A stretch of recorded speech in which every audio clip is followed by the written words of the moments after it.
आप सभी को मेरी ओर से प्रेम भरी राधे राधे। आशा करती हूँ आप सभी अच्छे होंगे, मंगलमय होंगे। बोलो कार्तिक महात्म्य की जय, बोलो कार्तिक मास की जय। आज हम सुनेंगे कार्तिक महात्म्य का 9वां अध्याय। राजा पृथु ने कहा, हे नारद जी, आपने कार्तिक मास के व्रत में तुलसी की जड़ में भगवान विष्णु का निवास बताकर उस स्थान की मिट्टी का पूजन बताया है। अब मैं भी श्री तुलसी जी के महत्म्य को सुनना चाहता हूँ। तुलसी जी कहाँ और कैसे उत्पन्न हुई, यह बताने की कृपा करें। नारद जी ने कहा, हे राजन, एक समय जब देवगुरु बृहस्पति और देवराज इंद्र कैलाश पर्वत पर शंकर जी के दर्शन के लिए गए तो शंकर जी ने उनकी परीक्षा ली। उन जटाधारी दिगंबर ने उनका मार्ग में ही अनुरोध कर डाला।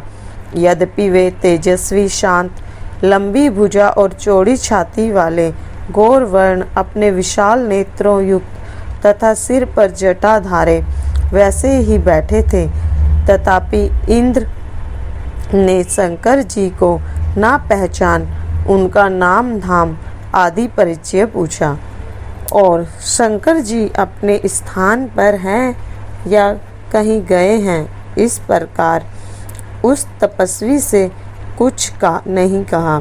परंतु त्रिलोकीनाथ के ऐश्वर्य से भयभीत होकर इंद्र कब चुप रहते।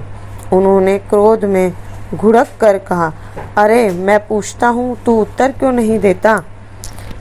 मैं अभी तुझे इस वज्र से मारता हूँ, फिर देखता हूँ तुझे दुर्मति की रक्षा कौन करता है।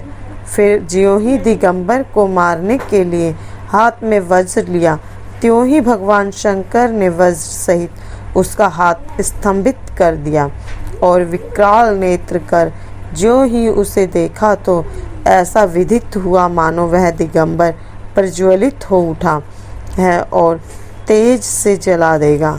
भुजाएं स्तंभित होने से इंद्र के क्रोध का दुख का अंत न रहा, परंतु ज्यों ही बृहस्पति जी ने उसको प्रज्वलित देखा, त्यों ही अपनी बुद्धि से उनको भगवान शंकर जानकर प्रणाम किया और इंद्र को भी उनके चरणों में गिराया। फिर बृहस्पति जी बोले, हे दीनानाथ, अपना क्रोध रोककर इंद्र का अपराध क्षमा कीजिए। बृहस्पति जी के वचन सुनकर महेश्वर गंभीर वाणी में बोले, मैं अपने नेत्रों से निकले क्रोध को कैसे रोकूं? तब बृहस्पति जी बोले, हे भगवान, भक्तों पर तो दया करनी ही चाहिए, अतः आप भक्त वत्सल नाम सार्थक कीजिए और इस तेज को शांत कर इंद्र का उद्धार कीजिए। तब भगवान शंकर ने कहा, मैं तुम्हारी स्तुति से प्रसन्न हूँ, जो तुमने इंद्र को जीवन दान दिलाया। अब मैं तुम्हें अपने वरदान द्वारा जीव नाम में विख्यात करता हूँ।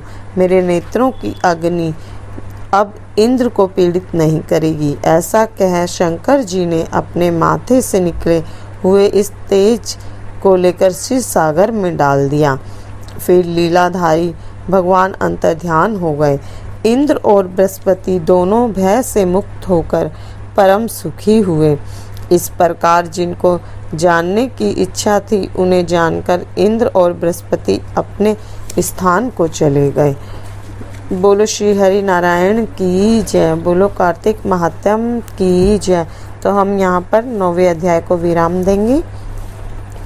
और यदि आपको मेरे द्वारा कही हुई कथा अच्छी लग रही है तो मेरे चैनल को लाइक करें, सब्सक्राइब करें एंड शेयर करें और प्लीज़ कमेंट बॉक्स में राधे राधे अवश्य लिखें।